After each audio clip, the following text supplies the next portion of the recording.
Bueno, ¿qué tal, gente? En este video vamos a ver nuevamente árboles de expansión de costo mínimo, pero vamos a hablar entonces en este caso del algoritmo de Prim-Jarnik, ¿de acuerdo? Entonces, si vemos este algoritmo de Prim-Jarnik, ¿de acuerdo? Básicamente el algoritmo se construye o construye el árbol de Minimum Spanning Tree a partir de un solo clúster, ¿de acuerdo? Se inicia en cualquier vértice V, que se considera la raíz. A partir de V se define la nube inicial de vértices en C. En cada iteración se escoge un arco E con el peso mínimo que corresponde a E igual a V, U, ¿de acuerdo? Este arco debe conectar a V, que está en la nube, con U, que no lo está, ¿de acuerdo? Esto hace que U ingrese a la nube. Este proceso se repite hasta que el Minimum Spanning Tree haya sido formado, ¿de acuerdo? Aquí entra en juego las características especiales de los árboles de expansión mínima, de costo mínimo, ¿verdad? Seleccionando el arco con peso mínimo siempre. Sí, unimos un vértice en C con uno que no esté en C, ¿de acuerdo? Esto nos asegura que estemos agregando un arco válido al Minimum Spanning Tree, ¿de acuerdo? Para implementarlo de forma eficiente nos sirve Dijkstra, el proceso de Dijkstra, ¿de acuerdo? Se mantiene una etiqueta DDU para cada vértice U fuera de C. DDU almacena el peso del mejor arco para unir a U a la nube de C. Esto reduce la cantidad de vértices que debemos analizar y o considerar. Entonces, vean que, bueno, en el algoritmo básicamente lo que hacemos es recibimos un grafo G ponderado conectado con n vértices y m arcos, ¿de acuerdo? De forma similar al algoritmo anterior, ¿verdad? Y salida tenemos el Minimum Spanning Tree para el grafo de G, ¿sí? Entonces, seleccionamos como primer paso cualquier vértice de V de G, ¿de acuerdo? Y este D de V, ¿de acuerdo? Es 0, ¿sí? Por cada vértice U distinto de V, vamos a realizar lo siguiente. A D de U le vamos a asignar un valor infinito, ¿de acuerdo? Inicializamos el Minimum Spanning Tree o el árbol que vamos a regresar al final o que vamos a retornar al final como un conjunto vacío. Inicializamos una columna prioritaria Q con un registro en el siguiente formato, ¿verdad? U, nulo, ¿verdad? Coma D de U para cada vértice U, ¿de acuerdo? Donde U, nulo es el elemento y D de U es la llave, ¿de acuerdo?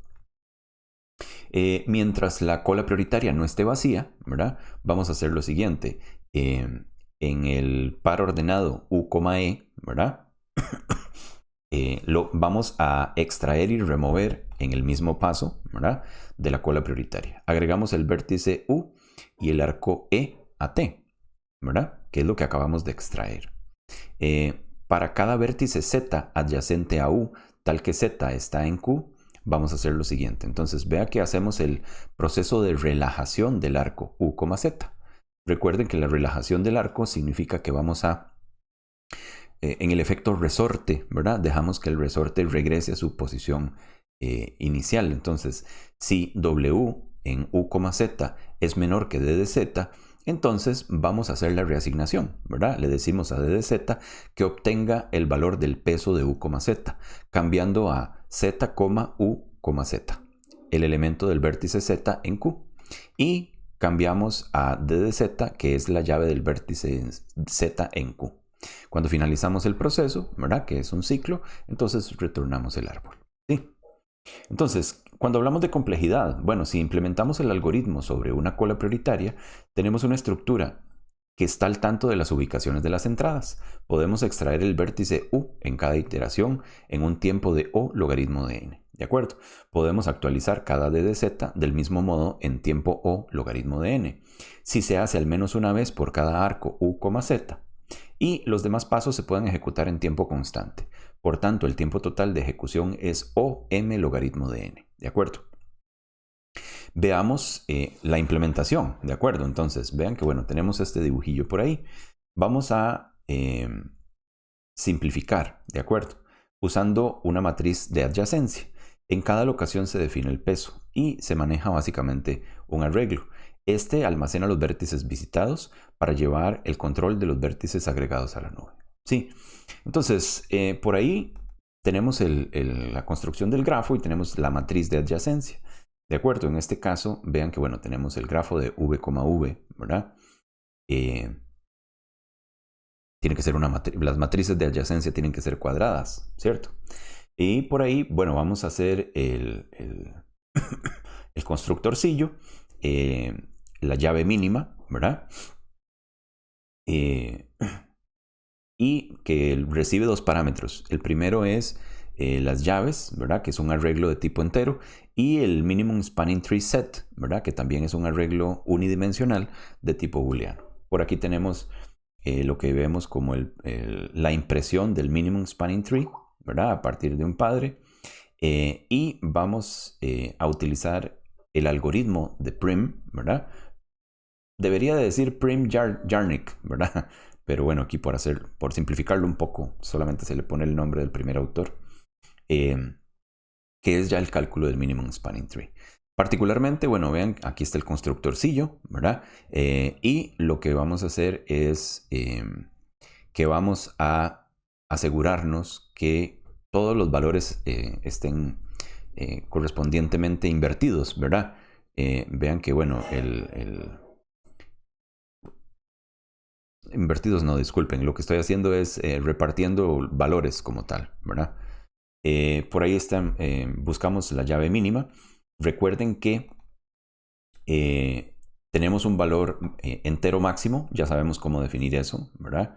Y tenemos un índice mínimo por aquí, ¿de acuerdo? Particularmente entonces lo que vamos a hacer es que vamos a recorrer, ¿verdad? Desde 0 hasta la cantidad total de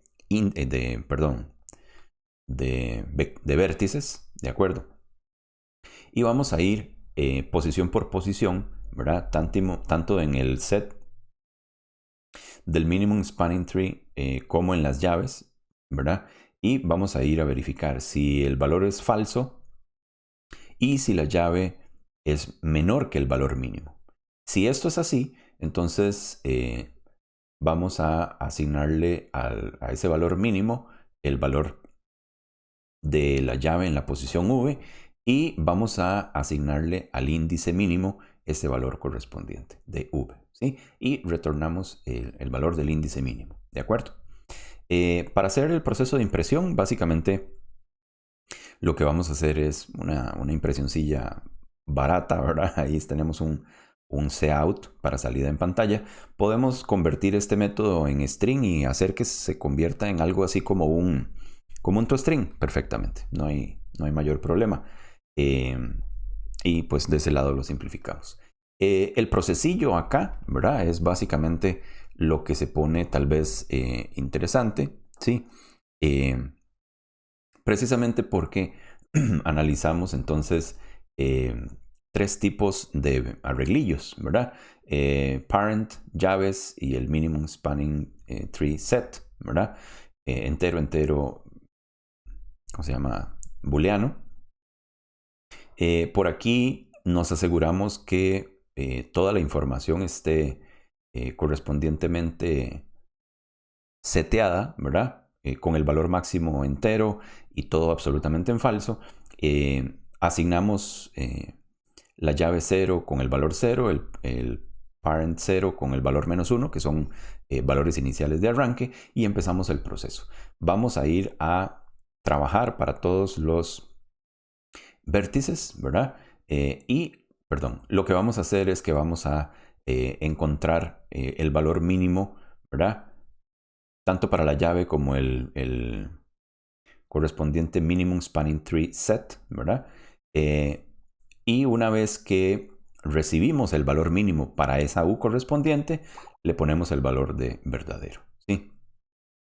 Recuerden que ese valor de verdadero nos permite, digamos, cuando estamos buscando el valor mínimo en el método anterior, nos brincamos la parte de...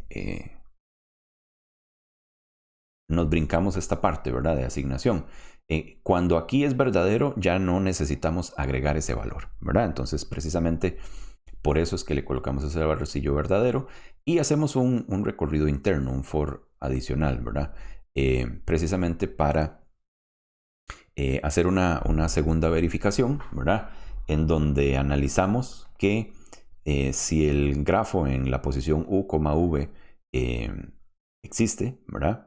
Y si además el minimum spanning tree set es igual a falso y el grafo en U, V es menor a la llave en V, ¿de acuerdo?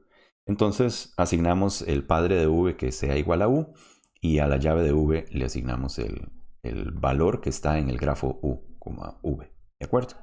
Y finalmente, bueno, mandamos al proceso de impresión. Por ahí viene una estructura que podemos construir. Está hecho de esa forma como para que visualicemos, ¿verdad? Lo que corresponde a al minimum spanning tree representado en una matriz de adyacencia, ¿verdad? Entonces, vean que el gráfico, el diagrama que tenemos acá al lado, nunca ha cambiado, ¿sí? Precisamente como para que ustedes vean que, bueno, esto que está acá lo representamos en la matriz de adyacencia y podemos hacer las relaciones correspondientes, ¿de acuerdo? Nuevamente tenemos la implementación con un priority queue, ¿verdad? Con una cola prioritaria. Entonces aquí pues podemos hacer la estructurilla. Nuevamente tenemos el IPAR por aquí. Tenemos la lista de adyacencia, ¿verdad? Y con esa listilla de adyacencia tenemos el constructor, el agregar los arcos, tenemos el proceso de impresión y el algoritmo para encontrar el minimum spanning tree utilizando el algoritmo de Prim, ¿de acuerdo? Por aquí tenemos, bueno, aquí está el constructor, aquí está el agregar arcos, ¿de acuerdo? Aquí está el algoritmo de Prim, ¿verdad? Échenle un vistazo, en realidad el proceso que se realiza es relativamente similar. Analícenlo con calma, revísenlo bien. El código está completo y lo vamos a ver en ejecución posteriormente, pero sí es importante que ustedes lo tengan muy claro. Revisen paso a paso, es importante que tengan en cuenta de qué se trata. Al final de cuentas, la implementación es bastante similar, ¿de acuerdo? Y bueno, una vez que tengamos eso por ahí, pues podemos trabajar con los valores que corresponden, por ejemplo, a U, a V y al peso que corresponde, ¿de acuerdo? Y finalmente, pues tenemos por acá nuevamente el proceso de agregar ejes, ¿verdad? Y los pesos correspondientes, perdón, agregar arcos y los pesos correspondientes. Y pues se puede ver el algoritmo de Prim ahí al final.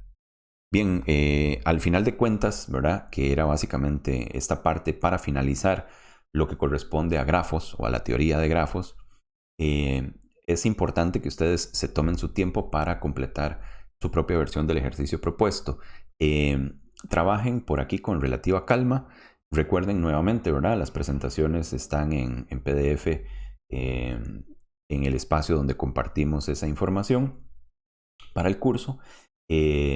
No pierdan de vista que es importantísimo que ustedes entiendan qué es lo que está pasando ahí adentro y cómo se construyen las cosillas.